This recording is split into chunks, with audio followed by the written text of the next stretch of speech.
first it was simply, how can I give as hardcore, as physical a face to a piece of writing? But then as you start to produce these things in front of you, your writing begins to write about the fact that you're putting this dirty flesh on this typographical skeletal bones, and language is born out of this.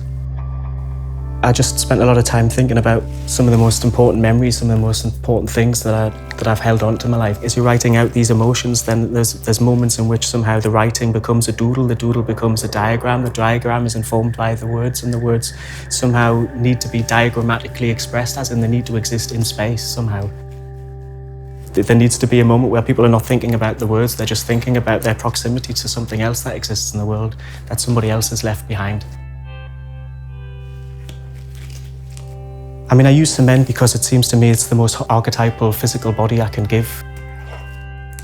You know, this sense that writing doesn't have a body, it has this thin thing on the page, but I can't break anybody's bones with this.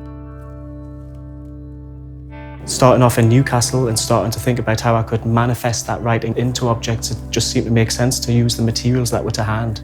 The idea of a democratic ceramics, that somehow anyone could do this. You find a water, you find a sand, you find a cement, you put them together and it produces something hard.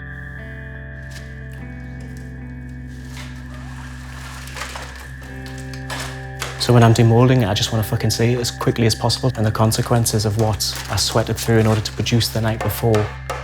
That's for real, right? That's how I made it. I did it the best I could. And there's just a sense of struggle that it's falling out, and I'm just trying to have it so that it'll actually exist and stand and last for years. Somehow not really knowing where it's going to go, that like taking delight in that sense of like, why would anyone in their right fucking mind try to make something in that way?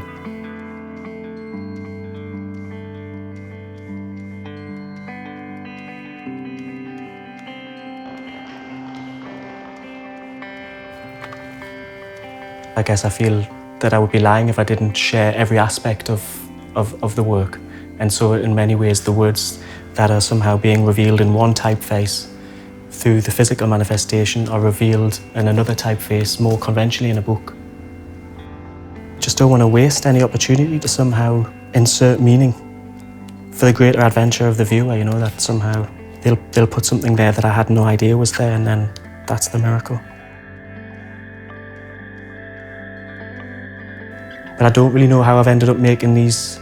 It wasn't on purpose. Do you know what I mean? I'm doing this essentially because I love to get my hands dirty and love to breathe in noxious gas. Actually, I'd much rather be just sitting, writing, making notes, just soaking that up.